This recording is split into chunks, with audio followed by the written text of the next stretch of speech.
Oke, sudah bisa dimulai belum? Sudah lengkap belum ini? Asri, Zahra, Puji. Ada yang belum masuk ya? Si Siti Sarah Pak tadi nge-lag Pak HP-nya. Keluar masuk terus. Oh, terus siapa Iya dia lagi? ke saya.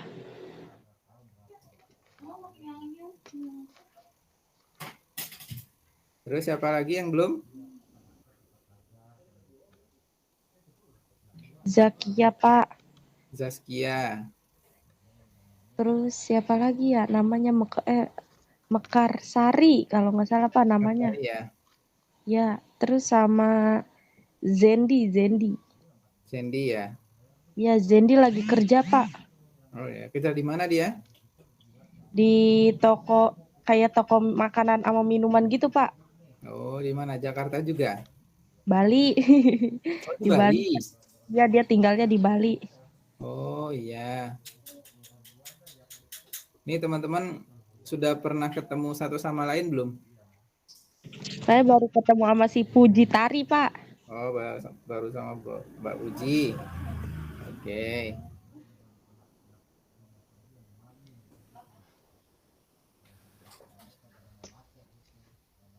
Oke, sudah bisa dimulai belum?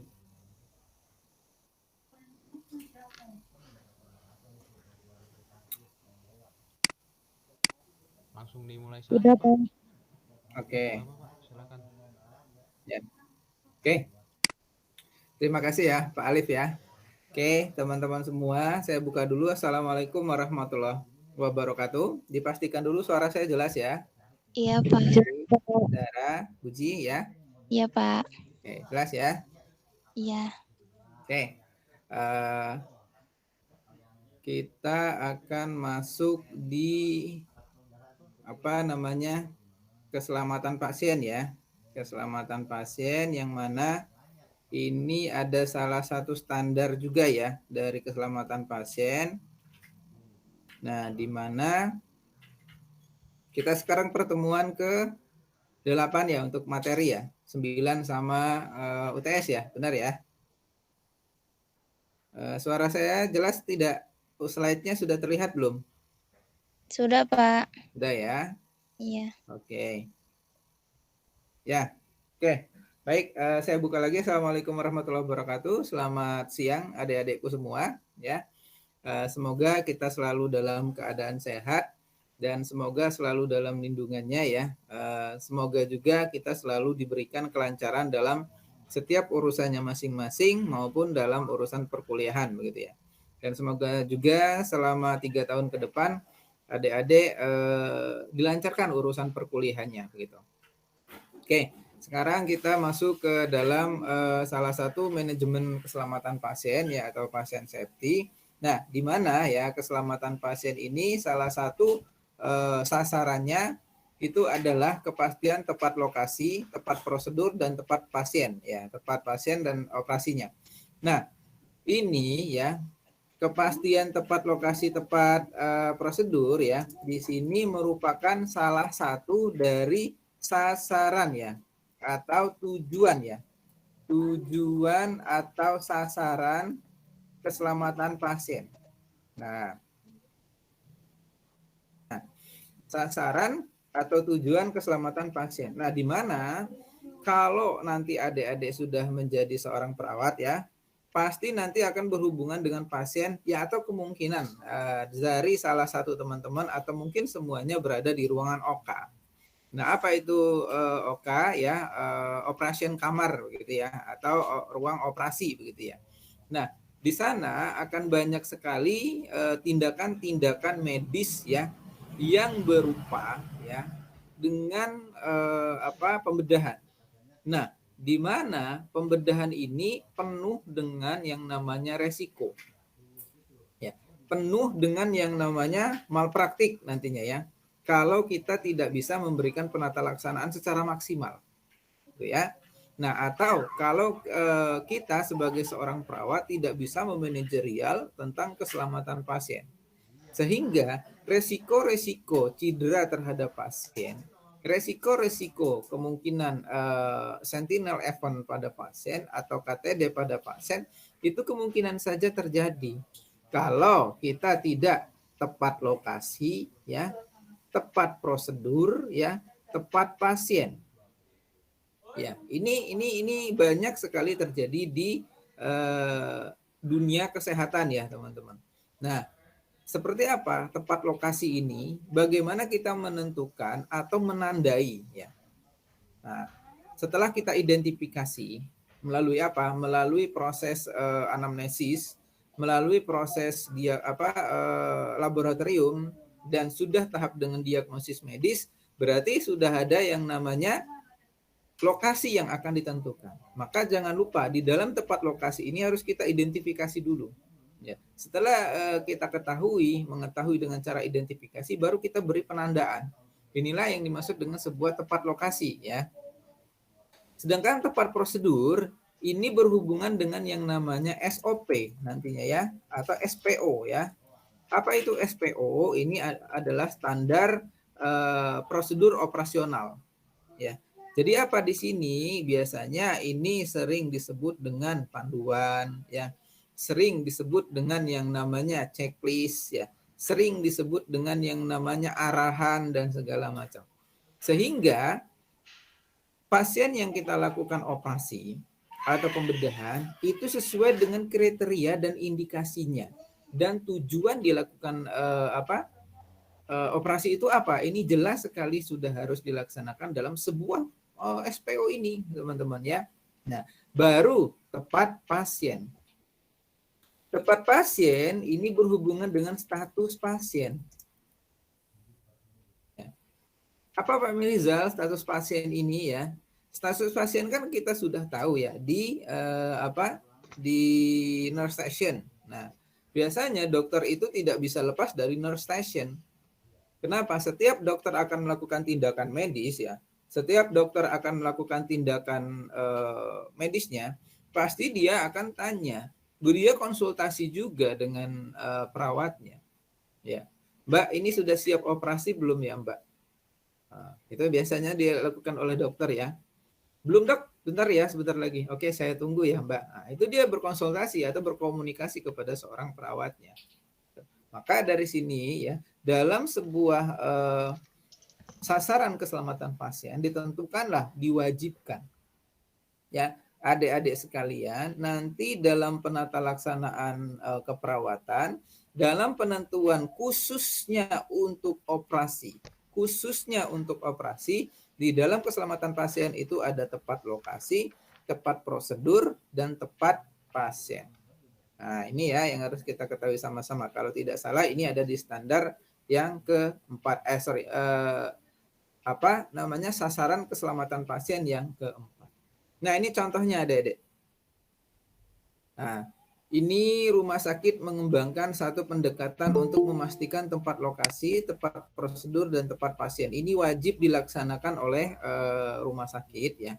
Dalam rangka apa? Menjamin yang namanya keselamatan pasien. Ya. Kenapa?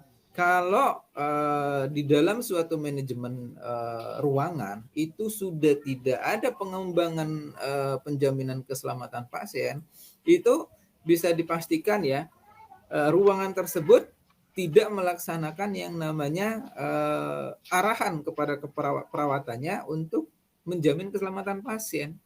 Karena kenapa? Di ruangannya pun saja sudah tidak dicantumkan. Di ruangannya saja sudah tidak diberikan arahan kepada perawatnya. Sehingga kemungkinan besar apa yang akan terjadi di sini ya? Kemungkinan besarnya ini kekurangan pengetahuan perawat ya.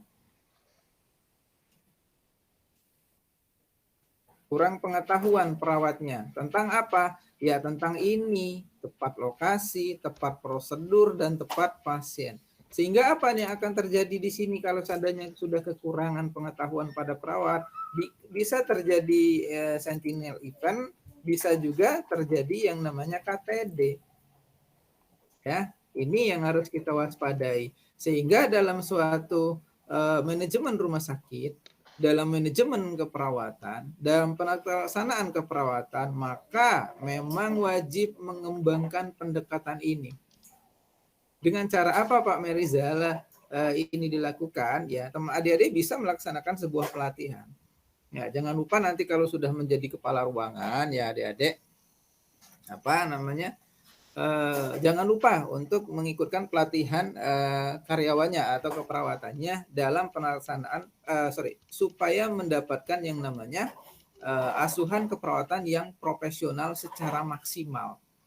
Gitu ya. Karena banyak sekali di zaman sekarang ya, di zaman yang canggih ya, apalagi sekarang sudah zamannya digital ya, masih banyak terjadi keselamatan pasien ini, kejadian keselamatan pasien ini masih banyak. Ya, saya akui ya, masih banyak. Di jurnal-jurnal itu bisa adik-adik baca. Ya. Bahkan keselamatan pasien ini masuk di dalam yang namanya standar akreditasi rumah sakit SNAR. Ada di mana? Standar nomor 1. Ya. Habis itu ada standar lagi Pak Meriza, ada. Nanti yang standar nomor 1 itu adalah sasaran keselamatan pasien. Nanti dalam tata kelola manajemen rumah sakit itu ada yang disebut dengan yang namanya pengelolaan 7 langkah keselamatan pasien. Nah, maka di keselamatan pasien ini adik-adik perawat, adik-adik bidan, dokter, farmasi itu sudah harus wajib melaksanakan ini. Itu salah satunya kenapa di dalam PPNI atau AIPNI ya itu mewajibkan semua tenaga kesehatan harus memahami keselamatan pasien ini karena masuk dalam salah satu standarnya rumah sakit. Itu yang harus kita ketahui sama-sama ya. Nah, kemudian pastikan lokasi operasi dengan penandaan ya, benar. Ini contoh-contohnya adik-adik nih. Ini mungkin bisa dibaca ya, yang saya blok ini ya. Ini ada Ibu Regina, umurnya 52 tahun ya. Di sini dia melakukan sebuah operasi ya, left side craniotomy bypass. Jadi di sini left side berarti di sini ada yang namanya kemungkinan di sini tidak dijelaskan ya, kemungkinan bisa terjadi tumor ya di sini atau kemungkinan bisa terjadi pendarahan di kraniotomi. Kraniotomi sudah belajar anatomi, apa itu kraniotomi adik-adikku? Kranial apa kranial? Kranial. Saya pisahkan dulu. Apa itu kranial? Otak bukan, Pak? Ya, benar. Tommy? Sorry, bukan otak, kranial itu ya. Kranial itu adalah pembungkus otak atau tempurungnya. Ya. Nah, Tommy apa? Nah, jadi kalau digabung seperti ini, jadi kraniotomi. Berarti di sini ada pembedahan di tempurung otak, bypass. Ya, berarti di sini saluran ya, ada saluran.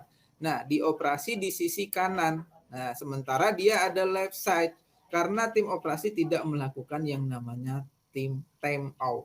Nah, di sini jangan dikira time out di sini ini adalah waktu habis, bukan ya. Nah, waktu habis bukan habis waktu di sini.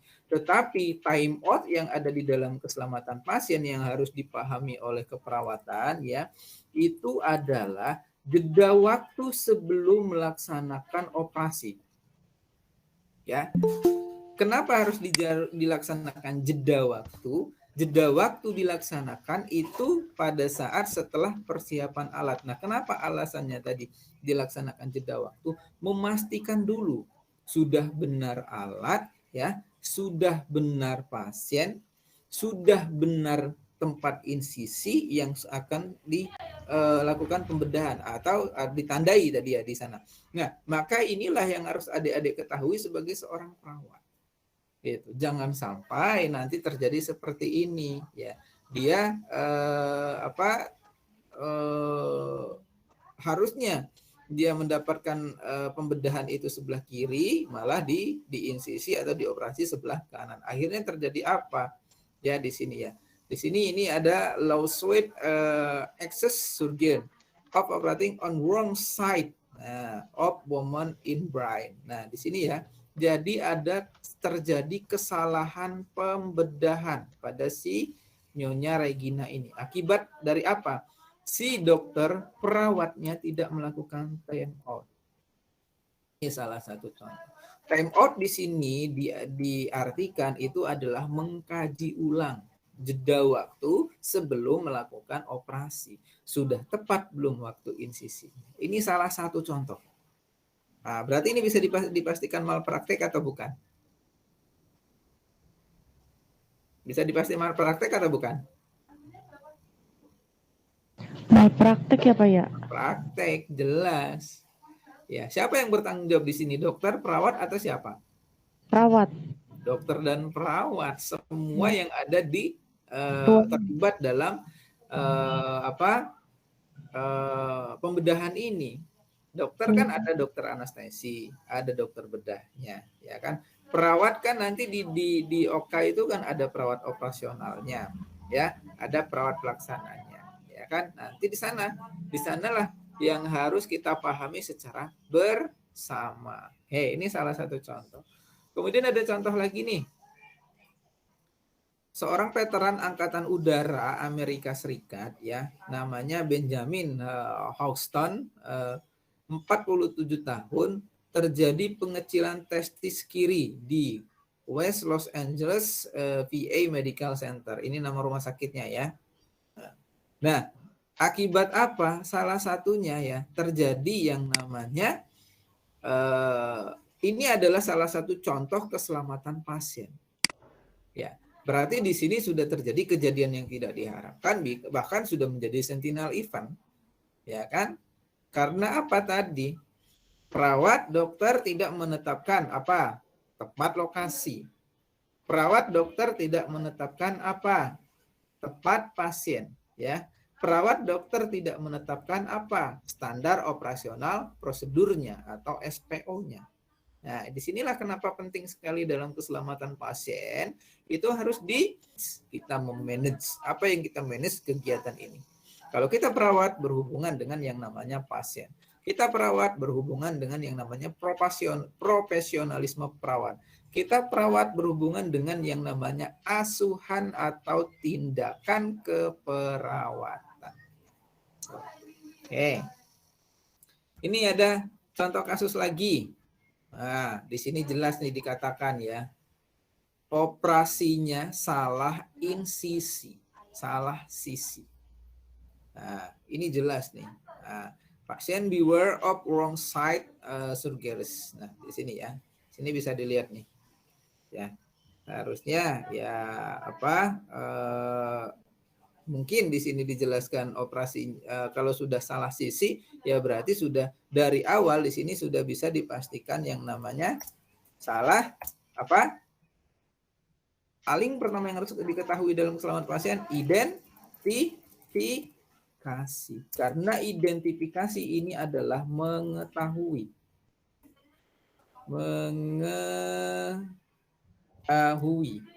Ya. Dalam keselamatan pasien, mengetahui ini adalah dasar awal, ya. Nah, dasar awal keselamatan pasien. Bisa dilihat ya dari sini ya, adik-adikku ya. Nah, sampai di sini ada yang mau ditanyakan, silahkan. Ada Pak.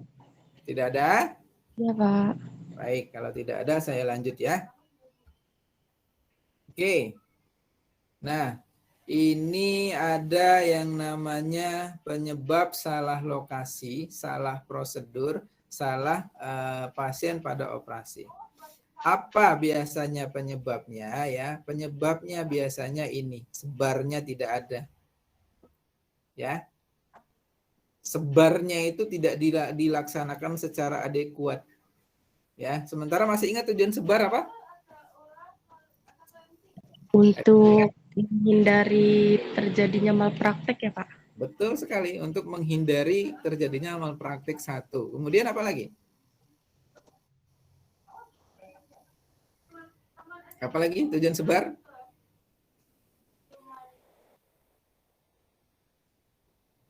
Memberikan komunikasi efektif kepada rekan-rekan dinas, ya kan? Ya kan, sebagai sumber informasi, dinas pagi, dinas siang, dinas malam kan harus tersinkronasi, ya kan? Apalagi tujuan sebar? Ingat?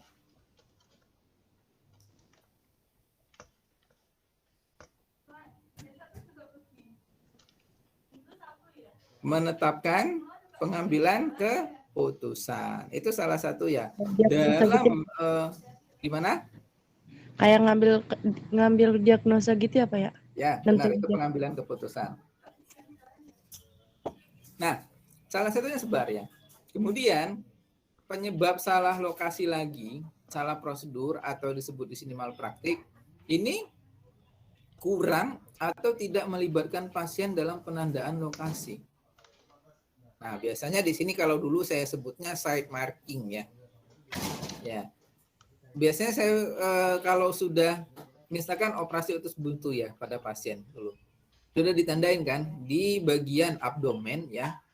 Tolong diartikan kata-kata saya. Abdomen ya. Apa namanya? Sorry sebentar.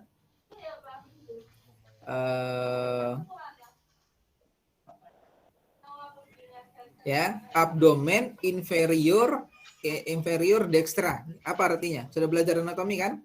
Abdomen inferior dextra.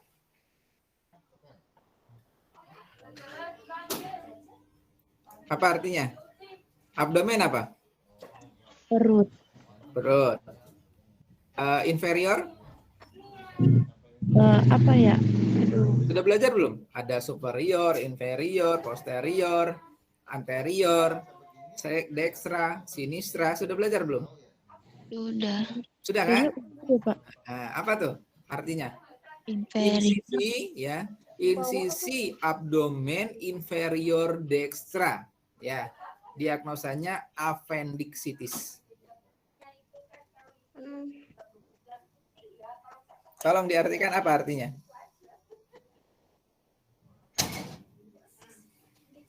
Nah, saya kalau ngajar anatomi ya teman-teman, kalau ngajar anatomi ke mahasiswa manapun, saya selalu berikan dalam 2 kali pertemuan ada satu pertemuan itu hafalan.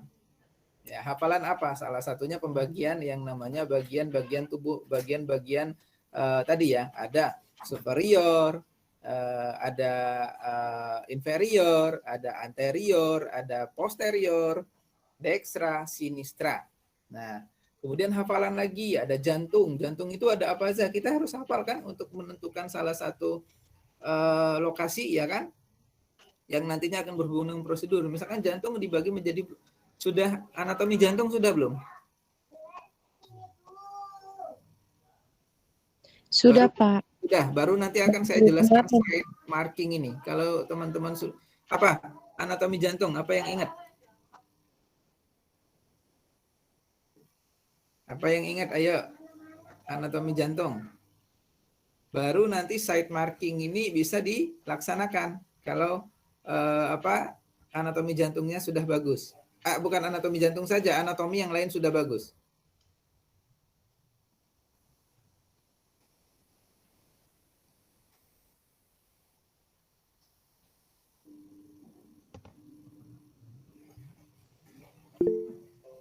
Bentar, saya ambil whiteboard ya.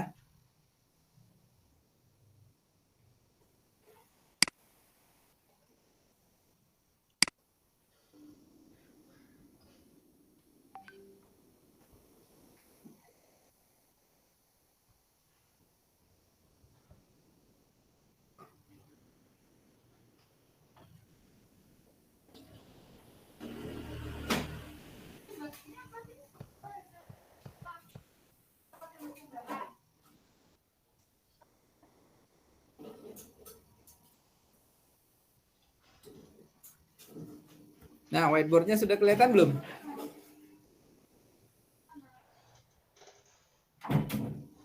Sudah, Pak. Sudah, whiteboardnya sudah kelihatan ya. Apa tadi? Ada yang masih ingat nggak anatomi jantung dulu deh yang paling gampang. Baru nanti otak, ya ada kranial, ya. Baru nanti tulang, baru nanti saluran pencernaan, baru nanti ada saluran perkemihan, ya. Baru nanti ada sistem reproduksi dan segala macam. Jantung dulu deh yang sudah dipelajari. Kira-kira apa, teman-teman? Anatominya, Pak. Apa anatomi jantung? Saya tak ingetnya yang vena cava gitu, Pak. Vena Ya, boleh. Vena cava boleh, silakan. cava. Terus apa lagi ya? Nih, saya jelaskan ya. Pulmonary artery, Pak. Pulmonary arteri pulmonari. Oke, kemudian apa lagi? Itu apa ya? Udah, Pak, ingatnya segitu doang. Begitu doang. Gimana sih adik-adik ini? Ini jantung nih. Kelihatan nggak whiteboard-nya? Kelihatan. Pak. Jantung itu kan dibagi menjadi 4 ya. Nah, kalau saya ngajar anatomi selalu seperti ini ya adik-adikku, saya gambarkan semua. Kemudian dari gambar tersebut nanti saya suruh hafalan. Kalau nggak bisa berdiri biasanya ya kalau offline ya, gitu ya. Masih nganut zaman SMA ya, tapi nggak apa-apa buat kebaikan. Nah, jantung dulu ya, nanti untuk anatomi yang lain nanti deh. Setidaknya teman-teman tahu site marking. Site marking itu apa? Kenapa kita sebagai seorang perawat atau tenaga kesehatan wajib hafal anatomi manusia? Ya. Nah, ini ada yang namanya apa namanya itu? Katup ya. Ini katup ya. Ini katup. Nah, nanti saya jelaskan katup apa supaya teman-teman paham dulu nih apa yang disebut site marking. Ya, ini yang dua-dua ini katup ya. Nah.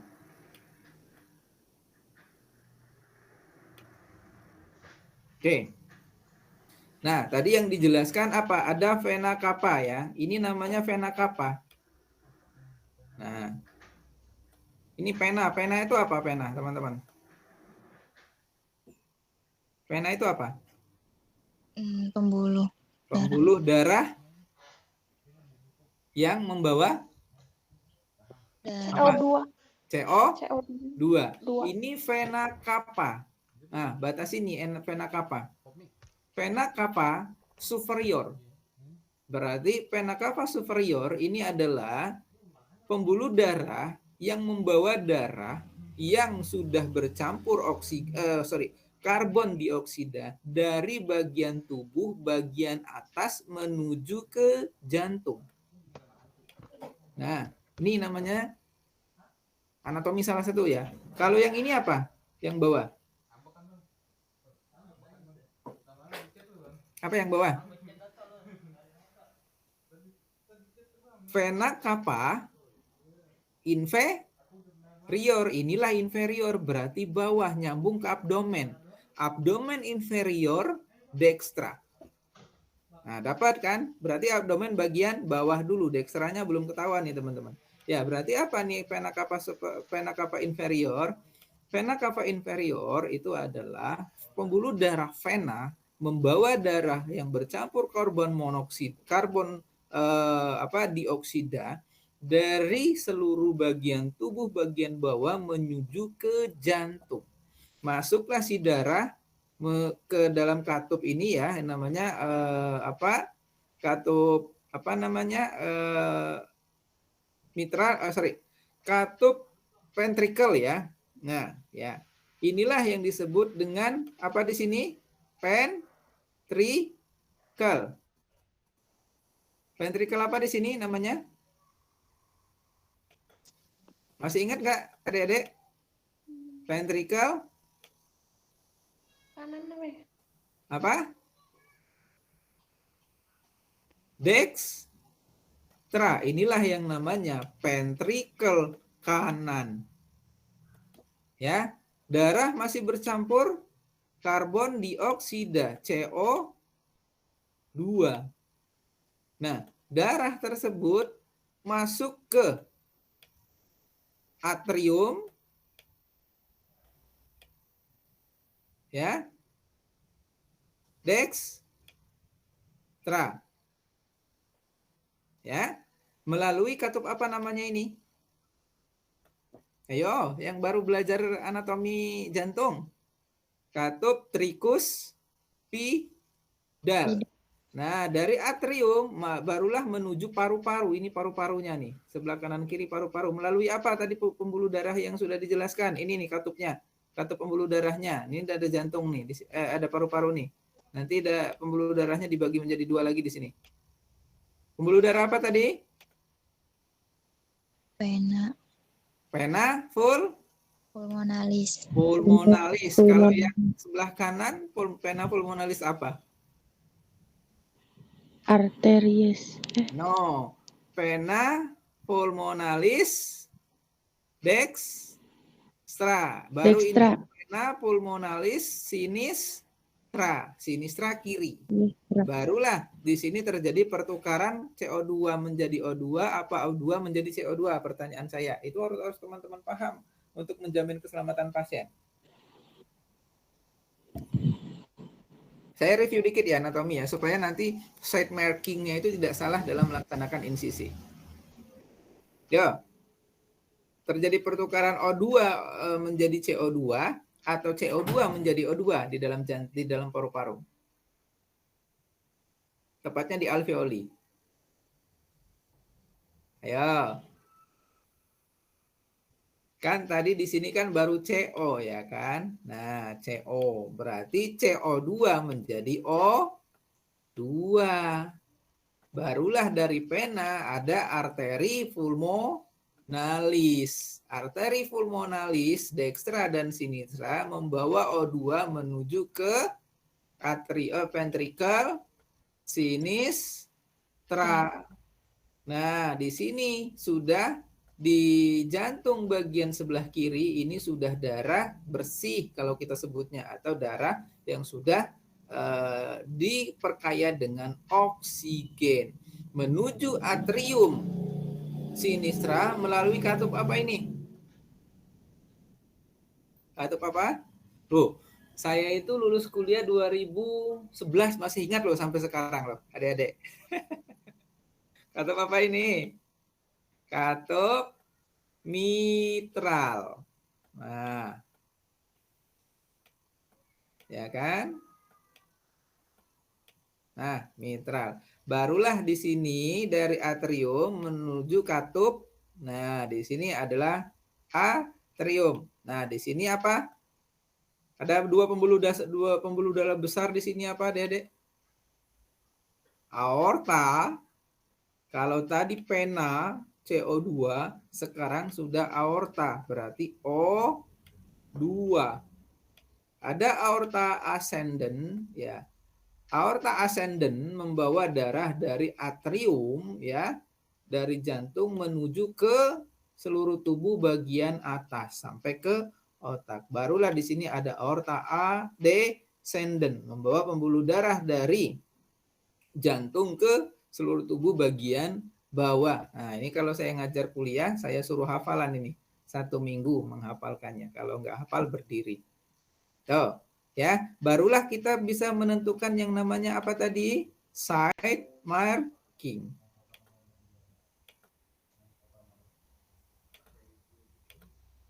Nah, kita lihat di sini kan ada melibatkan yang namanya pasien, ya kan? Site marking ini dalam penandaan lokasi. Bu, ibu ini kan pembuluh darahnya tersumbat di bagian kiri. Nyerinya di dada bagian mana, Bu? Bagian kiri. Coba ibu tunjuk bagian kiri ibu. Nah, ditunjuklah sama dia. Ini Mas di sini. Disinilah kalian tandai setelah melalui proses anamnesis. Berarti site marking harus paham anatomi dan fisiologi, atau dulu saya sebut ini anfis. Nah, sampai di sini ada yang mau ditanyakan? Belum? Bentar, saya ambil charger ya, Dedek. Iya, Pak. Mana chargernya tadi?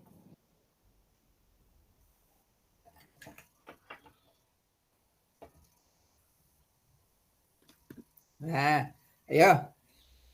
Baru tidak ada prosedur untuk verifikasi lokasi, jelas akan mengakibatkan sentinel event atau KTD. Ada asesmen. Nah, asesmen ini kan melalui apa tadi? Anvis, kemudian melalui head to toe dan segala macam. Penelaahan ulang catatan medis tidak adekuat ini jelas bisa menyebabkan yang ini.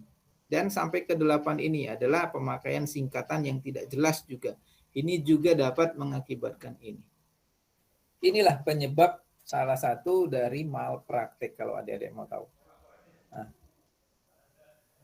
saya kira nanti kalau udah 3 tahun ke depan sudah harus hafal anatomi fisiologi ya. Setelah hafal anatomi fisiologi, hafal patofisiologi. Kenapa sih kok bisa orang jadi demam? Nah, itu harus hafal nantinya. Kenapa sih kok bisa DBD? Nah, itu harus hafal nantinya. Kenapa sih kok bisa jadi apa namanya itu? Pendarahan, itu harus tahu nanti. Kenapa sih bisa terjadi darah tinggi? Nah, itu harus hafal. Oke, sampai di sini ada yang mau ditanyakan? Ada-ada, silakan. Silakan jika ada.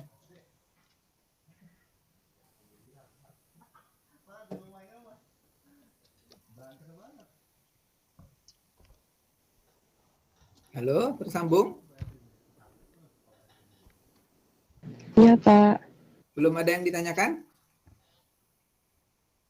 Belum, Pak. Oke, kalau belum kita lihat. Ini ada kebijakan. Kalau kebijakan berarti berhubungan dengan apa di sini? Arahan ya. Atau perintah begitu ya.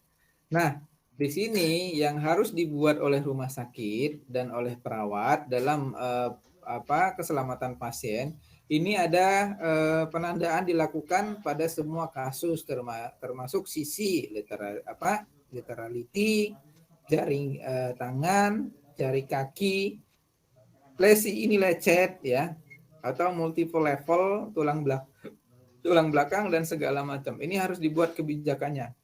Perlu melibatkan pasien. Tadi diingat di site marking ya. Itu teman-teman harus melibatkan pasien. Benar nggak Pak nyerinya sebelah sini? Tolong dipastikan lagi kalau bukan. Kalau bukan ya berarti takutnya nanti salah operasi. Itu harus kita buktikan. Tuh. Yang ketiga, tidak mudah luntur. Nah, terkena air, alkohol, atau betadin. Ini tandanya maksudnya ya.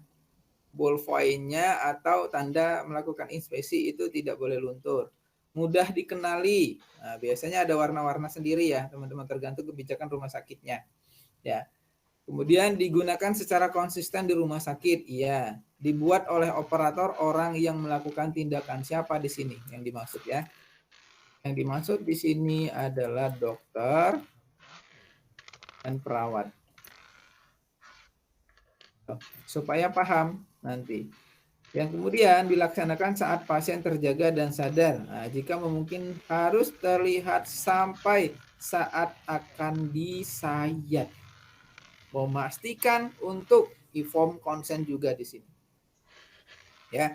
Jadi pada saat pasien itu akan dioperasi, Bu, saya tandai di sini ya. Pak, saya tandai di sini ya. Oke, di sini ya benar ya Bapak ya, di sini ya nyerinya ya. Ya. Oke. Nah, kalau sudah baru bawa ke ruang operasi.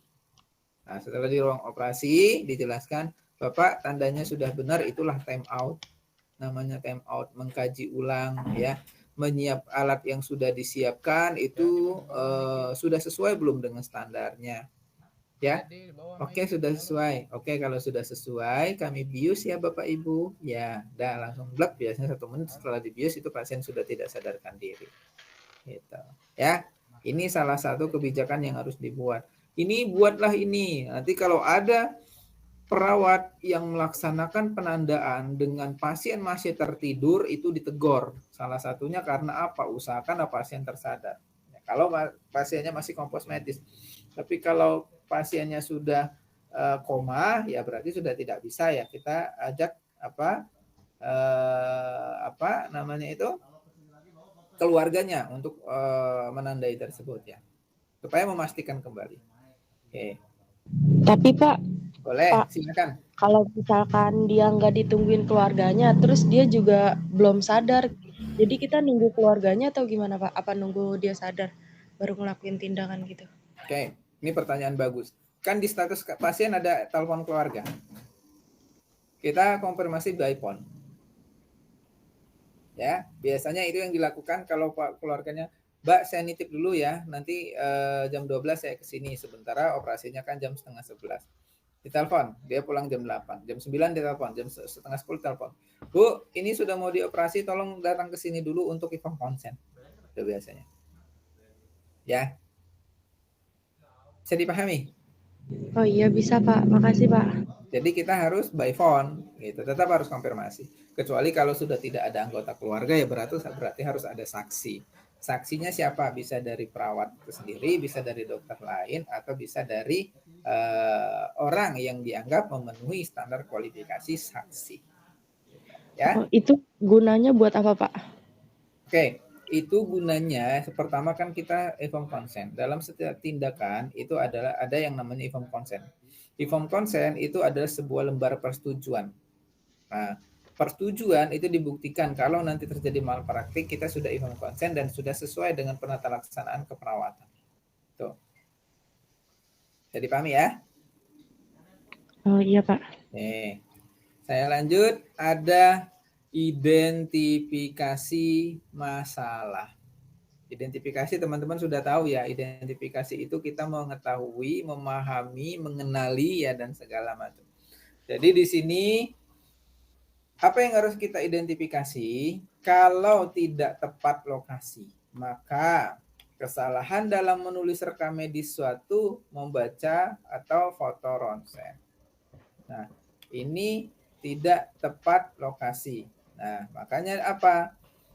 Dalam melaksanakan foto ronsen, di sini jangan foto ronsen deh, saya sebutnya data penunjang ya.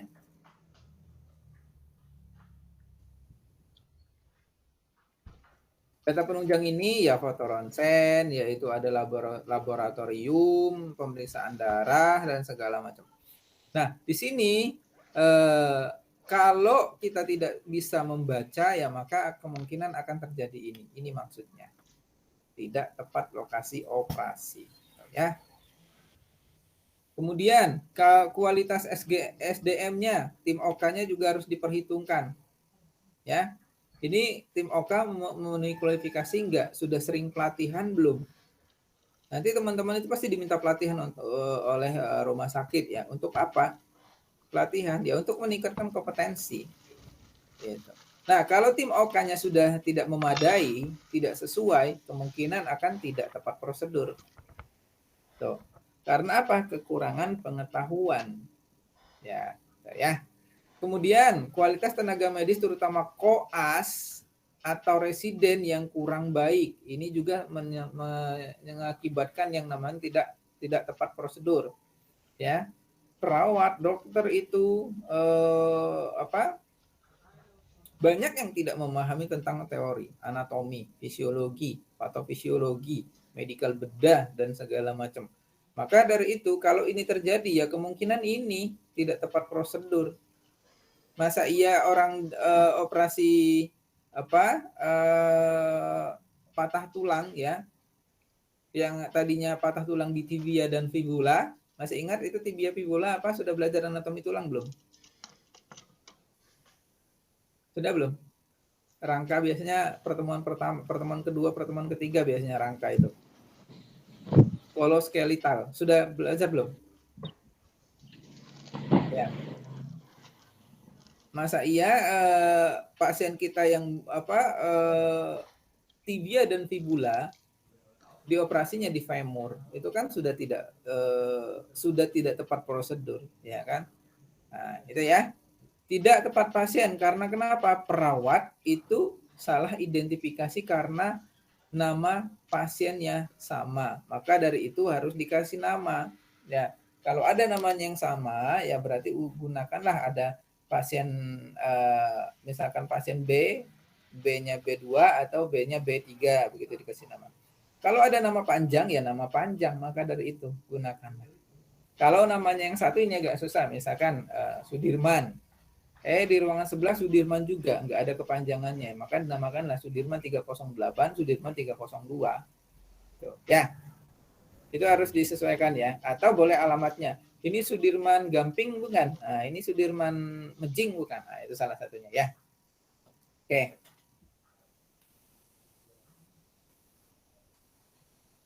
Ini ya biasanya yang dihadapi oleh perawat ya ataupun manajemen rumah sakit dalam menerapkan 6 sasaran keselamatan pasien. Apa biasanya? Kendala biaya, pemenuhan sarana dan prasarana. Ini salah satu kendala.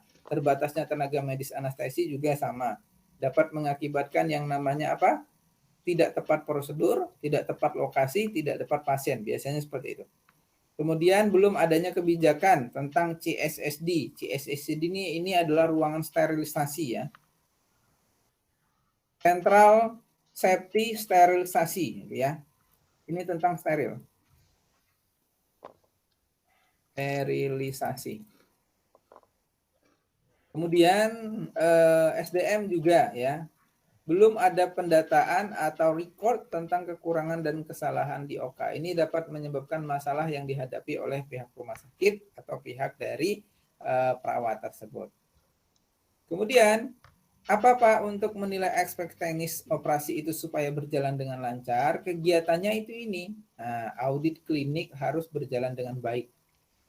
Ya, kita harus audit kliniknya. Ya, kalau kita di ruangan OK, ya berarti OK itu adik-adik boleh nanti main-main ke ruang OK. OK itu diaudit per 1 bulan sekali. Ya, ada yang 2 bulan sekali, ada yang 3 bulan sekali. Yang jelas fungsinya audit itu adalah mengukur. Apa yang diukur di sini ya? Yang diukur dalam audit itu adalah sistem manajemen OK-nya. Karena mata kuliah kita kan ada sistem manajemen keselamatan pasien ya, manajemen keselamatan pasien. Maka yang diukur itu adalah sistem manajemen OK-nya. Apa biasanya? Mulai dari alur masuk OK sampai dengan alur keluar dari OK. Nah, itu harus diaudit. Ya. Kemudian ada kebijakan yang tidak tegas atau kebijakan yang tegas dari manajemen. Nah, berarti kalau tidak tegas, tidak ada pelatihan dan segala macam. Nah, kalau tegas ya berarti ini untuk menjamin keselamatan pasien ya, perawat itu harus disekolahkan tenaga medisnya. Begitupun dokter, menambah tenaga medisnya. Reward dan punishment. Reward dan punishment ini adalah bonus dan denda atau bonus dan sanksi jika perawat melakukan malpraktik gitu ya.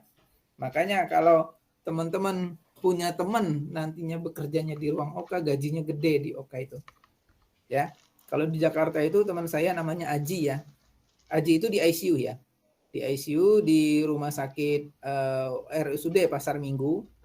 Yang baru ya, RSUD Pasar Minggu itu gajinya 12 juta. Di ICU. Nah, Gilang itu di OK-nya, dia mencapai 15 juta satu bulannya. Nah, karena resikonya tinggi, punishment-nya juga tinggi juga. Ya, mereka tidak boleh melakukan kesalahan. Kalau kesalahannya malpraktik, maka apa yang diberikan sanksi bisa skorsing. Ya. Itu salah satu gambaran-gambaran kenapa mungkin adik-adik bertanya, oh kok di OK itu gajinya gede-gede ya? Ya iya jelas, karena resikonya tinggi, tidak boleh melakukan malpraktik, dan reward dan punishment-nya juga berjalan di OK. Gitu. Oke, sampai di sini ada yang mau ditanyakan, silakan. Bapak saya mau nanya. Boleh, silakan. Kan kata Bapak katanya ada yang ditempatin di ruangan OK, ada juga di yang lain. Kalau kayak gitu ditentuin sama pihak rumah sakit apa gimana Pak? Oh iya, nanti pada saat adik-adik diterima kerja, nanti biasanya itu akan ada penilaian dari psikologi ya. Nah, psikologi menentukan itu tingkat kemampuan. Ya, tingkat kemampuan biasanya kalau seandainya seseorang itu kemampuannya bagus, kemudian teliti, itu kan bisa dilihat dari psikologi ya. Dari tes psikologi itu pertama. Kemudian yang di kedua, biasanya kan kalau nanti melamar pekerjaan kan ada ini kan, ada ujian tertulis ya. Seberapa jauh pemahaman tentang anatomi, fisiologi, medical bedah, AGD dan segala macam. Nanti akan di-rank dari sana. Oh, orang ini tepatnya di IGD karena dia satu cekatan, yang kedua tidak mudah capek kan bisa dilihat dari psikologi.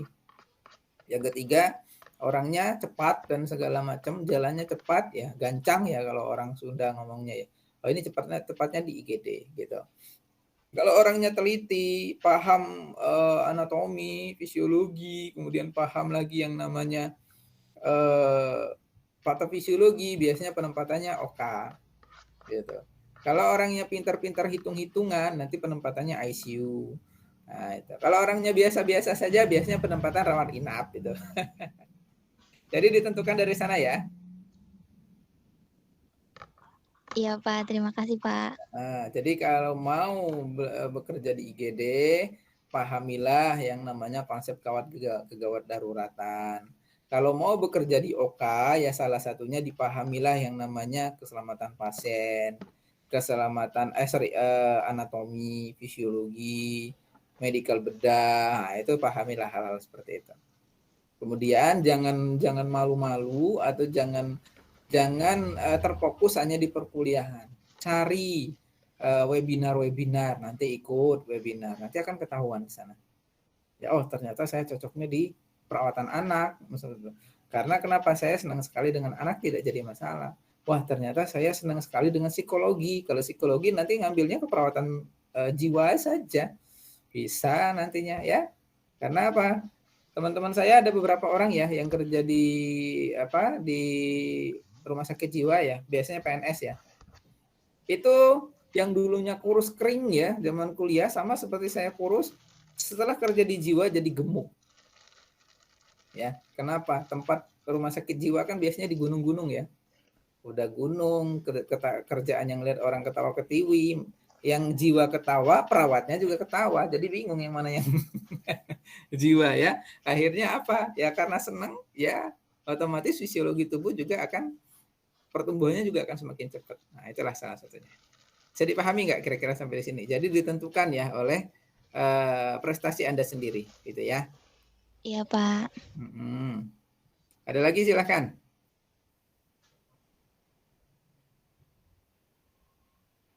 Silakan jika ada. Saya kasih waktu.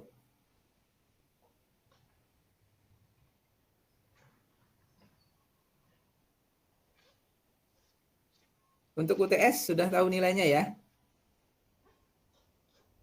Belum, Pak. Belum. Oh ya, berarti nanti UAS ya. Setelah UAS dikumpulkan, di rank semuanya baru dikasih tahu ya. Gitu ya. Alhamdulillah dari saya nilainya bagus-bagus kok. Oke, saya lanjut lagi. UAS kapan, Pak? UAS saya ikut dari tim prodi saja ya. Setelah biasanya UAS itu setelah 12 pertemuan terlampaui. 13 ya, 13 sama UTS, pertemuan ke-14-nya itu adalah UAS. Ya, seperti itu. Ya. Oke. Bentuk karakteristik komunikasi ya, efektif ya, ingat ya. Kita harus tahu yang namanya sebar ya. Dalam penentuan tindakan operatif ya, operatif itu operasional ya atau operasi, menentukan tingkat benar pasien ya, benar prosedur, tempat lokasi, tidak bisa lari dari yang sebar ini. Bayangkan kalau biasanya kan pasien masuk jam 7. Mas, telepon. Oh iya, telepon ruang OK dong. Oh iya, siap. Telepon ruang OK. Telepon ruang OK yang akan Mbak Asri ya. Yang nelpon saya dari ruang misalkan ruang camar. Mbak, OK kosong jam berapa ya, Mbak? Ini pasien saya jadwal operasi jam 3. Sekarang jam 10. Jam 15 ya. Sekarang jam 10. Oh ya, sudah terjadwal atas nama Tuan B ya. Ya, benar. Oke. Otomatis kan nanti saya kan jam 2 kan pulang. Habis dinas ya kan? Nah, yang dinas sore otomatis sudah pas nanti operan itu harus sudah dikomunikasikan. Mas, misalkan Mas Darwin ya, saya Mas Ari misalkan.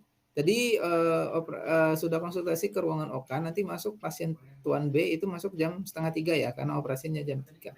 Begitu. Oke, indikasinya ini nanti sudah saya kasih tanda di sini. Kemudian insisinya nanti sebelah sini, ini diagnosis medisnya itu appendicitis, misalkan seperti itu. Nah, itu salah satu contohnya, adik-adik. Itu komunikasi efektif itu sangat penting sekali dalam menentukan ya. Salah satunya keselamatan pasien itu benar lokasi, benar pasien, benar SOP. Ya, makanya komunikasi verbal ini harus dilaksanakan.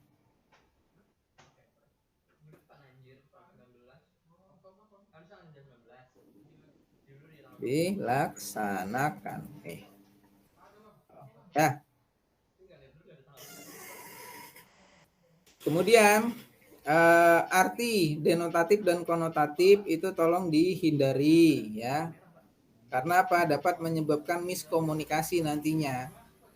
Intonasi juga harus disesuaikan gitu ya. Kecepatan berbicara juga harus disesuaikan gitu ya. Supaya apa? Menghindari yang nantinya terjadi KTD dan sentinel event gitu ya. Kemudian komunikasi nonverbal, penampilan fisik juga harus diperhatikan, sikap tubuh dalam cara berjalan juga harus diperhatikan. Ini salah satu contoh dalam komunikasi. Komunikasi itu kan bukan hanya kita secara komunikasi verbal, itu kan ada komunikasi nonverbal juga, ya kan? Itu salah satu contoh-contohnya ya, yang harus kita ketahui. Oke. Kemudian di sini ada proses dan unsur komunikasi efektif. Ini teman-teman kan sudah dapat ya. Ada komunikator, ada pesan, ada media yang harus disesuaikan. Apa itu komunikator ya? Komunikator ini adalah yang memberikan informasi terhadap pasien. Karena kita belajarnya keselamatan pasien ya.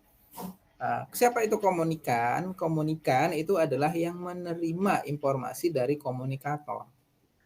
Nah, maka si komunikator itu wajib menggunakan bahasa yang baik, yang mudah dipahami, intonasi yang mudah disesuaikan, simbol dan mimik. Nah, itu jika diperlukan, gitu ya. Pesan, teman-teman sudah belajar komunikasi efektif ya, disebar. Itu ada cara penyampaiannya bagaimana, isi pesan itu sesuai nggak dengan indikasi pasien. Gitu. Ya. Kemudian ada media. Nah, ada medianya nggak kalau kita operan? Ada status pasien di sini. Kalau ada yang nggak mungkin nggak ada media ya. Status pasien. Status pasien itu apa Pak Merizal? Ya, status pasien itu adalah data pasien yang ada di nurse station. Nah, setiap kegiatan pasien itu tercantum semua di nurse station atau di status pasien. Sehingga teman-teman bisa lihat nanti dari sana, dari status pasien itu yang sudah terlaksana dan belum terlaksana itu apa saja bisa dilihat dari sana itu adik-adik. Ya. Kemudian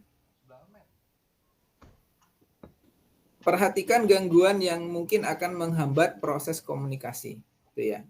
Kemudian komunikan dan pengaruh umpan balik. Itu salah satu contohnya. Kemudian, ini yang paling penting. Ini yang penting juga ya. Tadi sudah ada tanda itu ada di insisi ya. Di identifikasi. Baru ada yang namanya SOP. SOP ini wajib ya ada di OK. Sebenarnya sih bukan di OK saja sih, di semua tindakan keperawatan itu wajib ya ada OK gitu. Kalau nggak ada SOP ya gimana mau melakukan tindakan keperawatan gitu ya. SOP itu kan penting sekali dalam menentukan tindakan keperawatan gitu ya. Apa saja isi SOP-nya ya, prosedurnya salah satu di sini kan terjelas nih ada SOP pasien waktu tiba di kamar operasi meliputi apa saja. Ada anamnesisnya, identitas pasien. Nah, kemudian ada pemeriksaan teknis secara lokasi operasi dan ada SPO izin operasi atau yang disebut dengan informed consent. Informed consent disepakati oleh siapa saja antara perawat, tenaga medis dan keluarga pasien, gitu ya. Kemudian ada SOP pencatatan, meliputi apa saja di sini SOP pencatatan ini ya.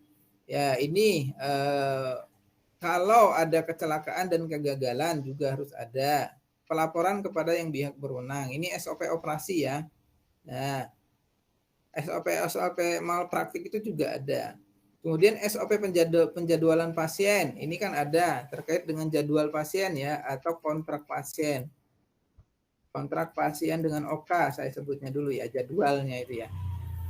Nah, apakah dia penjadwal operasi elektif atau penjadwal operasi darurat atau menunda operasi atau dengan jadwal operasi pasien yang sudah ada. Ini harus disesuaikan. Nih, kalau elektif ya berarti dikumulatifkan ya. Kalau darurat seperti apa contohnya?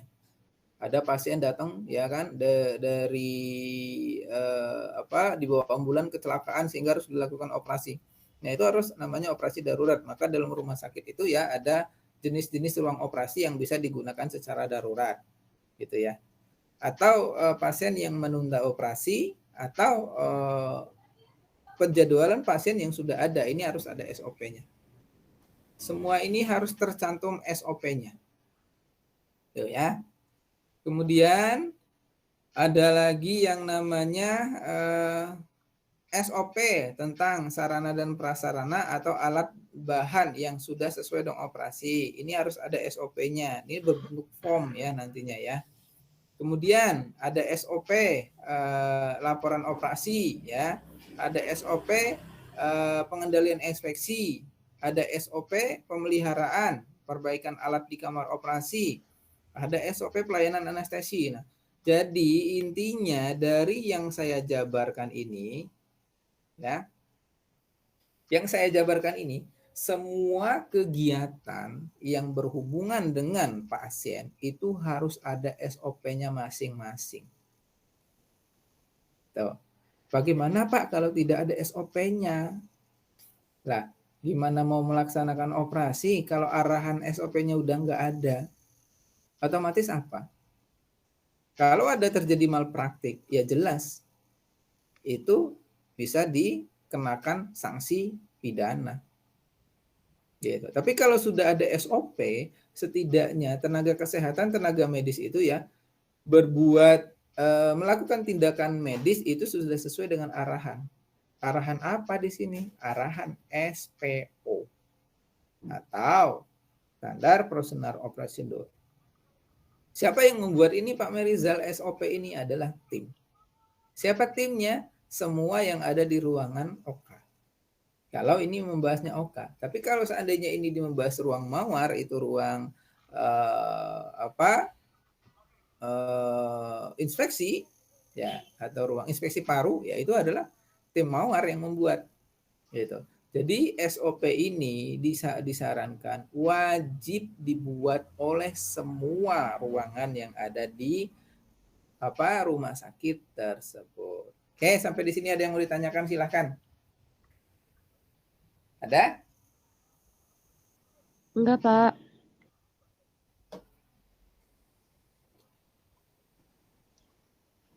SOP Tidak ada? sama, Pak. Boleh. Itu SPO sama SOP sama, Pak? Sama. Oh. SOP itu bahasa Inggrisnya. Standar Operasional Prosedur. Kalau SPO bahasa Indonesianya. Standar Prosedur Operasional. Oh, dikirain beda, Pak. Sama. Kasih, Pak. Nah, ada lagi? Pak, berarti Boleh, kalau misalnya boleh. di ruang rawat inap ada SOP-nya juga? Semua ada. SOP itu kan masang infus aja kita harus ada SOP-nya. Ya Pak, terima Injek kasih. aja kita harus ada SOP-nya. Semua tindakan harus ada SOP. Jadi usahakanlah nanti kalau sudah menjadi kepala ruangan, semua tindakan harus ada SOP-nya. Kalau nggak ada SOP-nya, nanti kalau terjadi malpraktik, diminta bukti fisik ya, oleh hukum, kita bingung jawabnya ini gimana. Oh, kita nggak punya SOP kok, mau gimana? Gitu. Tapi kalau kita punya SOP, setidaknya kita melaksanakan tindakan keperawatan sesuai dengan arahan. Arahannya siapa? Ya arahan sesuai dengan praktik keperawatan profesional. Diturunkan menjadi apa? SOP atau SPO. Jadi dibuat nanti ya, teman-teman ya. Gitu. Ada lagi silakan.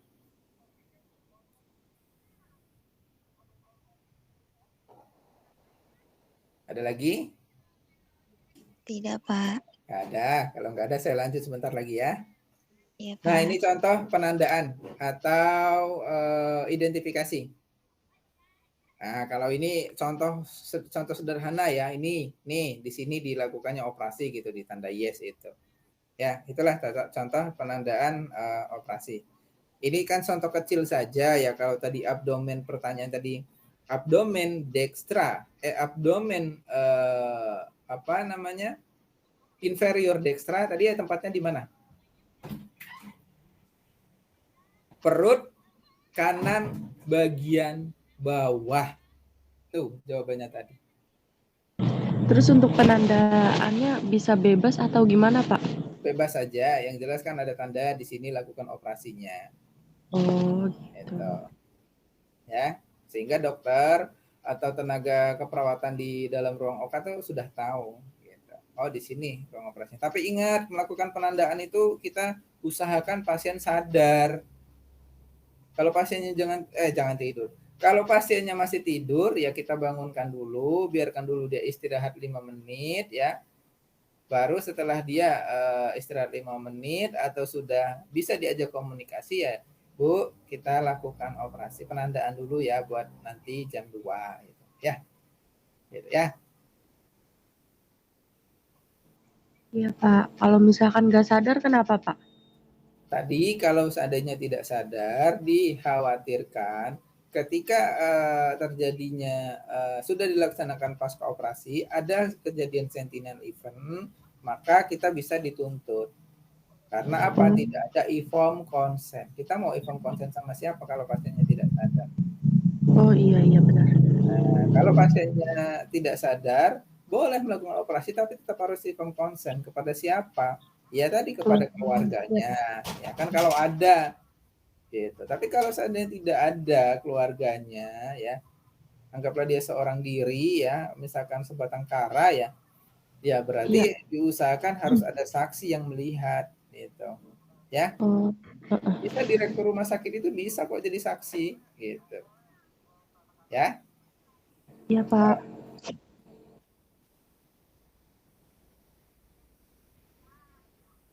Nah, ini kalau ada beberapa ya dari apa namanya itu prosedur yang tidak memerlukan penandaan. Nah, contoh khusus organ tunggal, misalnya operasi jantung atau operasi sesar. Ya kan, ke jantung kan cuma ada satu, ya kan, rahim kan cuma ada satu, itu kan namanya organ tunggal, ya. Khusus invertasi seperti kateter jantung, nah ini juga tidak bisa dilakukan penandaan karena kan ini kan tidak dibedah, tapi dimasukkan kateter dari mana? Dari vena yang ada di hemoralis ya, atau di paha sampai ke jantung itu. Khusus melibatkan gigi, ya ini juga tidak perlu penandaan. Prosedur yang melibatkan bayi prematur di mana penandaan akan menyebabkan tato permanen, ini juga tidak perlu penandaan. Maka apa yang harus kita lakukan ya dalam penandaan tepat lokasi ini, ya kita langsung saja melakukan tindakan pada saat operatif tersebut. Ada kebijakan verifikasi praoperatif. Nah, kalau praoperatif ini apa? Sebelum dilaksanakan operasi. Berarti apa? Verifikasi lokasi, prosedur, pasien yang benar. Itu tadi sesuai dengan judul ya. Kemudian pastikan juga bahwa semua dokumen, foto, hasil pemeriksaan yang relevan tersedia.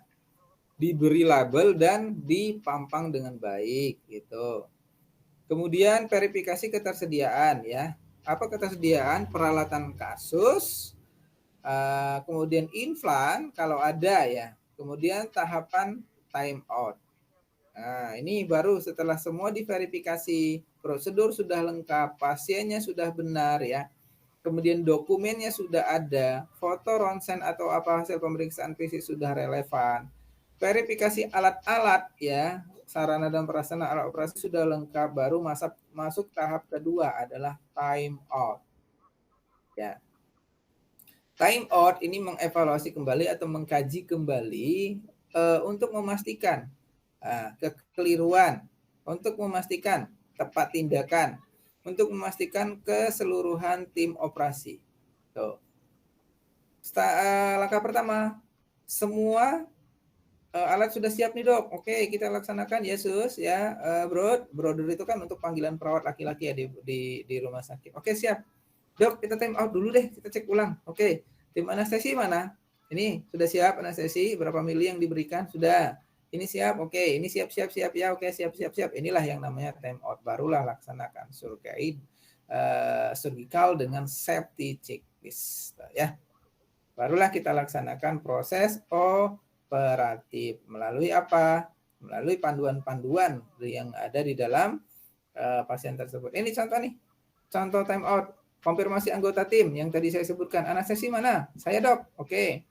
Perawatnya mana? Saya dok. Oke.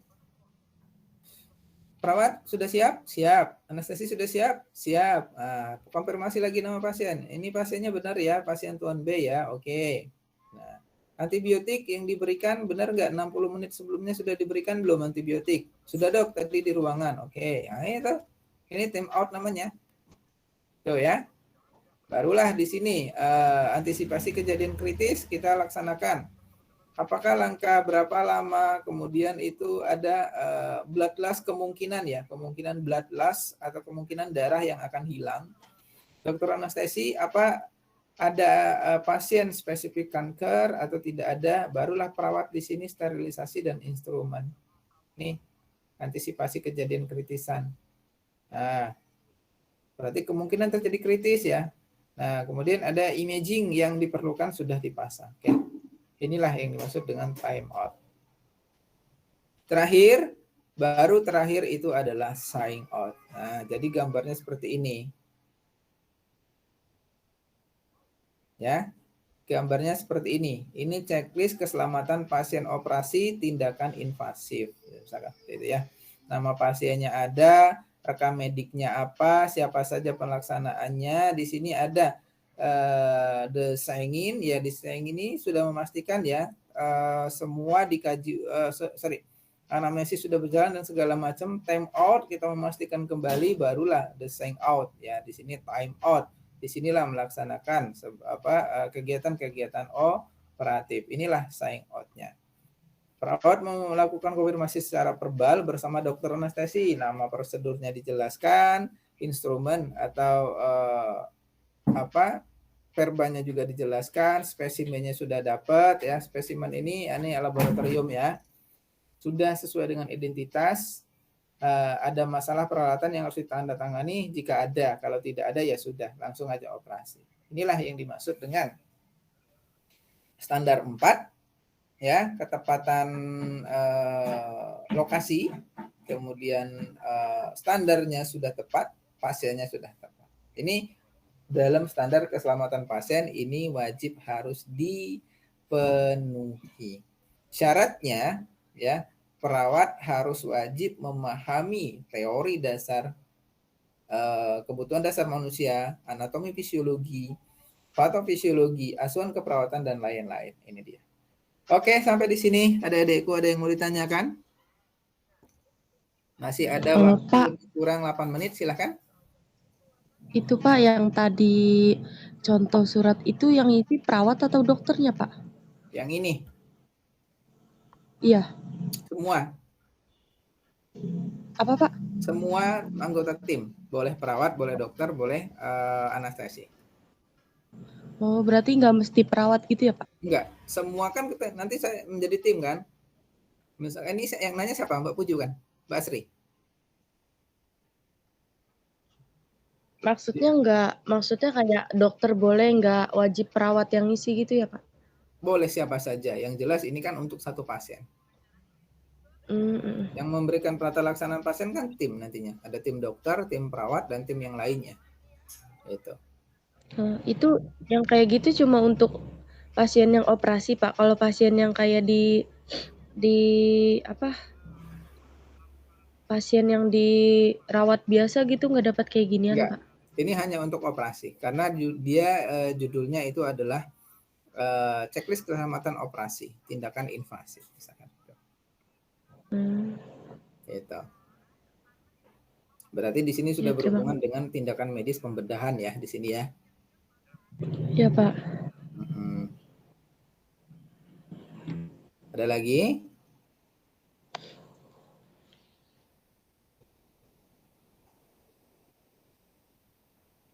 Ada lagi silakan. Udah, Pak. Sudah.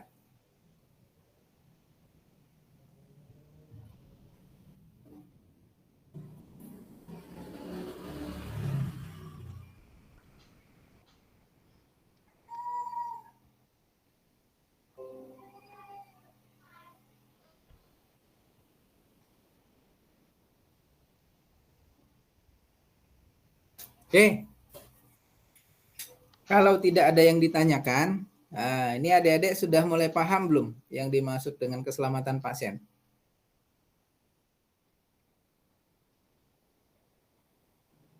Alhamdulillah sudah sedikit paham, Pak. Sudah sedikit paham ya, mulai dari pertemuan awal ya, karena ini merupakan kompetensi khusus ya di keperawatan ya. Iya, Pak. Oke, kalau tidak ada lagi yang ditanyakan, karena di saya sudah 11.50 ya, mungkin sudah waktunya asar, zuhur sudah masuk belum sana? Di sini baru masuk. Sudah, Pak. Sudah ya. Kalau tidak ada, alhamdulillah materinya sudah selesai. Saya lebih cepat 5 menit ya dari jadwal ya. Harusnya jam 12 tepat, sekarang lebih cepat 5 menit ya, teman-teman, tidak apa-apa ya. Oke. Iya, Pak. Oke, teman-teman, itu dari saya. Selamat mengikuti perkuliahan selanjutnya ya. Semoga selalu semangat dalam 3 tahun ke depan. Prosesnya masih panjang. Adik-adik baru semester 1 baru memahami hanya segelintir kecilnya saja. Hanya yang mungkin, aduh kok susah ya ternyata masuk perawat ya. Hanya segelintir kecil saja. Nanti akan lebih paham banyak lagi. Oke, itu dari saya ya. Pesan saya selalu semangat ya. Saya selalu kalau memberikan kuliah ataupun diklat kepada yang sudah profesional pun selalu tetap semangat. Insya Allah nanti selama 3 tahun ke depan dapat dilaksanakan secara sesuai prosedural gitu ya. Itu dari saya tutup. Assalamualaikum warahmatullahi wabarakatuh. Waalaikumsalam. Terima kasih, Pak. Ya, sama-sama. Kalau tidak ada yang ditanyakan, saya izin live ya. Iya, Pak. Oke, assalamualaikum, selamat siang teman-teman semua. Selamat siang, Pak.